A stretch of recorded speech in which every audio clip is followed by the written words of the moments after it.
But thank you, Alex. As Alex said, I'm in the conservation department here, but I'm not talking about conservation today, but rather a new acquisition.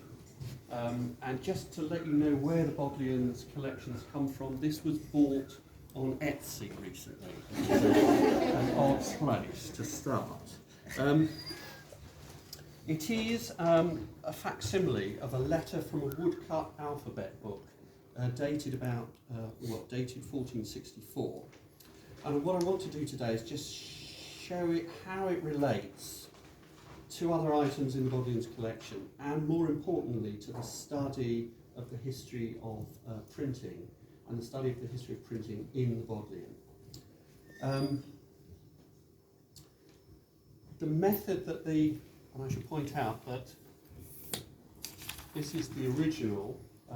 It's one of two copies in the British Museum, and I put this there for reference.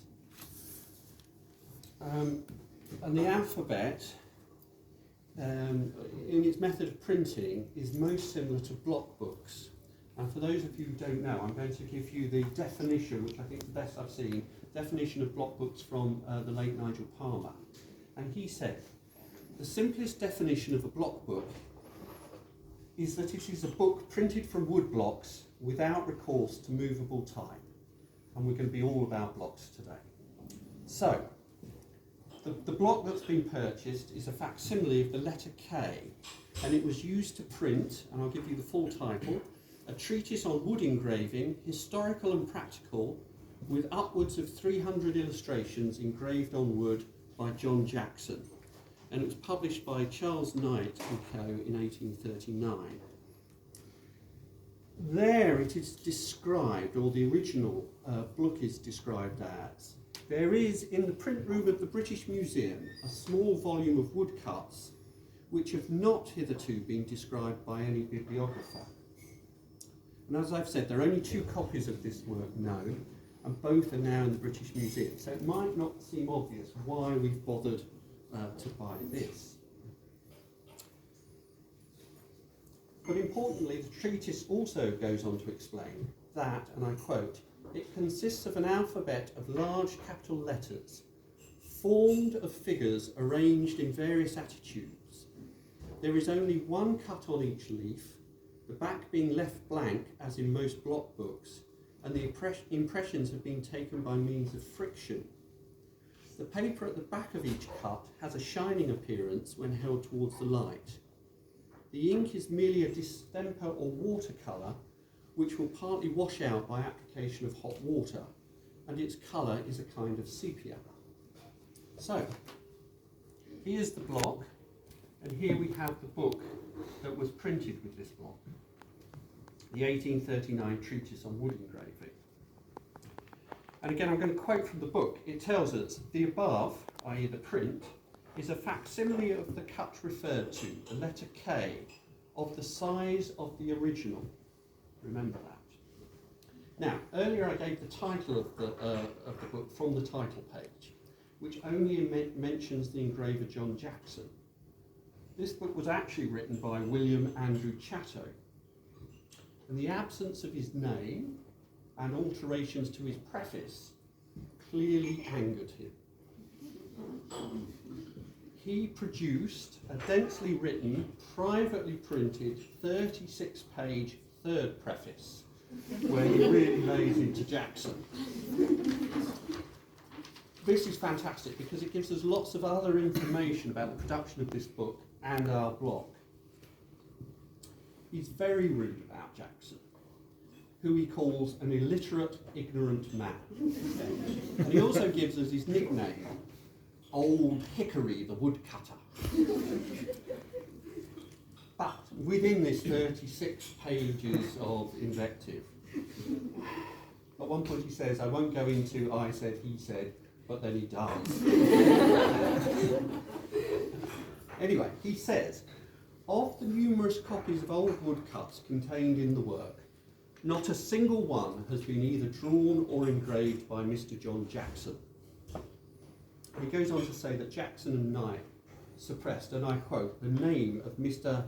F.W. Fairholt, the artist by whom all the elaborate facsimiles of old woodcuts contained in the work were copied and drawn on the block. The best of the copies of the old woodcuts were engraved by a young man named Stephen Rimbaud, at that time a pupil of Mr. Jackson's. So it's very rare to have, we've got the name of the artist who's copied and drawn the block and the name of the engraver. But he also tells us something really interesting about the process of making facsimiles, i.e. some of the difficulties, the technical requirements, and the fact that this isn't a complete facsimile. He says, and I quote, "It is in consequence of the work having been originally intended to be printed in demi-octavo that most of the cuts now appear so small when compared with the size of the page. It is from this cause that the so-called facsimiles for the alphabet want the outer borderline of the sides." And you can see this if you compare the facsimile with the original. So, it's fantastic. We've got clear evidence of the excitement caused by the discovery of this printed alphabet book in 1819 and then its reproduction in 1839. But I want to go back to the earlier history of this and reception of the alphabet to start with. My next item is one of 3 English manuscripts from the first half of the 16th century, all of which are model books, which reproduced part or all of the alphabet. And this example is from an Ashmole manuscript, and it only has the letters A, B, C and D, but it's from the same grotesque alphabet. We know that the grotesque alphabet of 1464 was copied almost immediately in both woodcut and copper engraving, and I've put examples of some of the other copies on the scrolling screen. But it also continued, we can see, to be a source, an influence in England for almost a century. One of the letters was copied in the 1530s by the London printer John Rastall. We've got an extended S, but we've got these 3 manuscripts, all from the first half of the 16th century, all copying the alphabet. Which brings me to my 4th example. So within the Jackson-Chatto treatise, they reproduce 4 letters from the alphabet, and they're all printed in a brown ink. And it's the only coloured ink in the book. All the other woodcuts are printed in black. They explain, the colour of the above will give the reader who has not had the opportunity of examining the originals some idea of the colour in which they are printed, which in all of them, and he's talking about block books, is a kind of sepia. This is Thomas Hearn, the Oxford antiquarian and assistant and then sub-librarian at the Bodleian Library, doing exactly the same thing in 1714.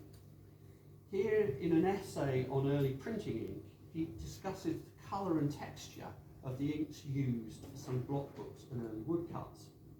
And he says, and I quote, "Anyone that will give himself the trouble of considering the first specimens of printing that we have in the Bodleian Library, being 2 thin folio books containing odd pictures from wooden cuts, will afford to a curious observer many speculations.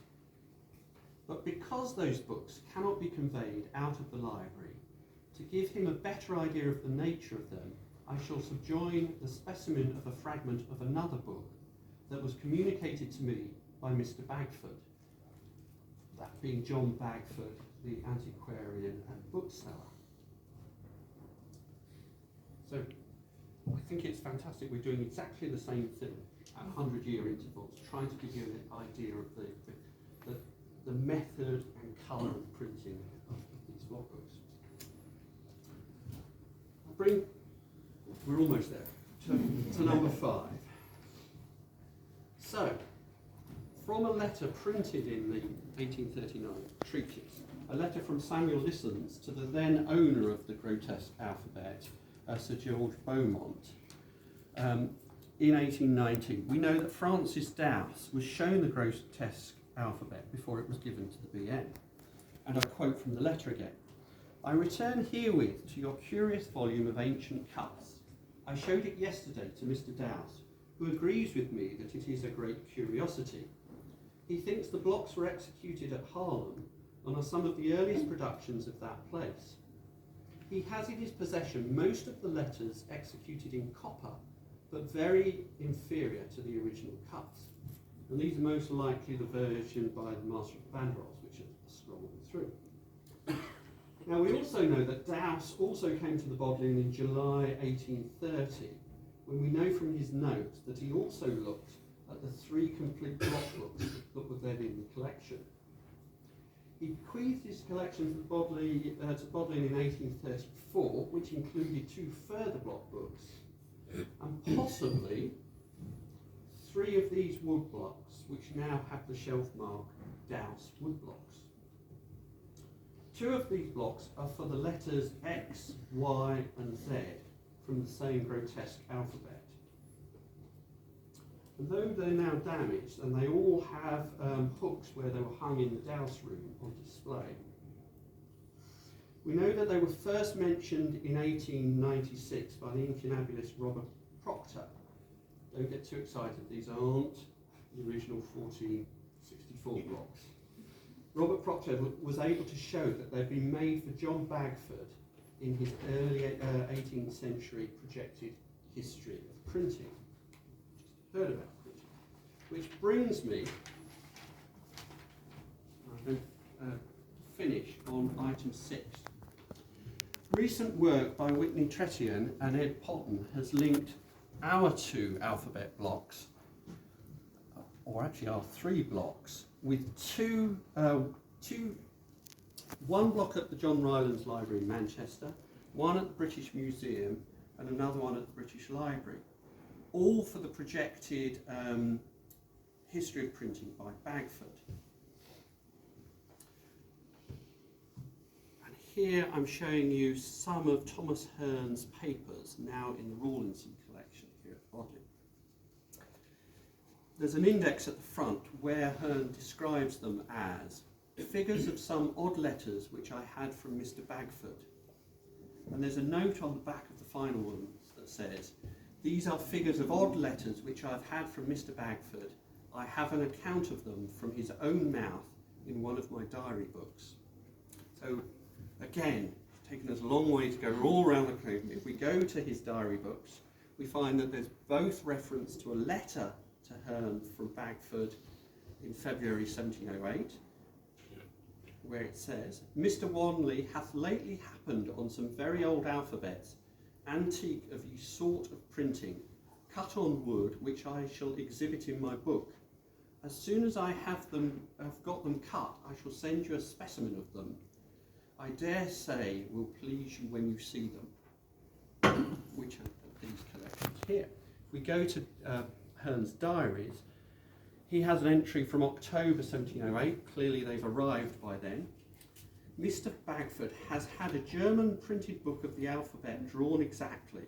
It contains nothing more than the alphabet, only here and there a sentence in German inserted in the letters. They are all of a very large size and the use of illuminators.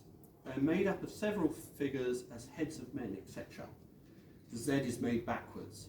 He has another alphabet, the letters of a stranger form. They are made up of knots with scrolls of parchment. And this is Wanley's copy, which is now the second copy, just behind us there, now in the British Museum. And just as a bonus at the end, Henry Woodhausen has brought in, from his own collection, impressions from the same Bagford blocks, further work to be done on their provenance. Thank you.